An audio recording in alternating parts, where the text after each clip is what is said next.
And now for defense dollars.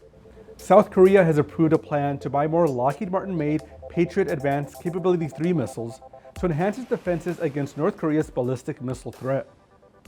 The plan, which was endorsed in late May by a top decision-making committee of the Defense Acquisition Program Administration, the government will spend $600 million over the next 5 years to procure PAC-3 missile segment enhancement weapons.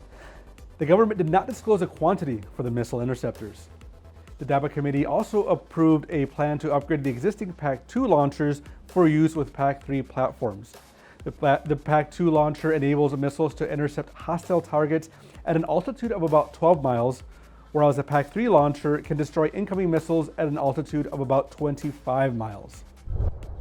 The CEO of Palantir Technologies visited Ukraine and met with President Volodymyr Zelensky, marking the first visit of a major Western company to Ukraine since Russia started its attacks in February. CEO Alex Karp met with the president of Ukraine to discuss defense cooperation in a Palantir office in the war-torn country. Palantir is a Palo Alto-based company known for its data analytics and software development capability. It launched with seed money from the CIA and went public in 2020. The U.S. Army in Europe has renewed its interest in pursuing active hard-to-kill protection systems for its Stryker combat vehicle. The program is something that the service considered in 2016, but put on the back burner in 2019. Its renewed interest came from none other than the war in Ukraine.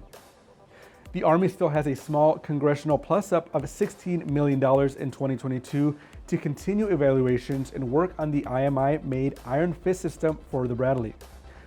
Budget documents show, however, that the service provided no subsequent funding. The United States and its Asian allies have held several joint exercises in the past weeks at sea and in the air to show force to North Korea. The United States, South Korea, and Japan flew Air Force jets on Tuesday as a show of force as their diplomats discussed a coordinated response to a possibly imminent North Korean nuclear test. Last week, South Korea says they and the United States held a joint military exercise in the international waters southeast of Okinawa, Japan.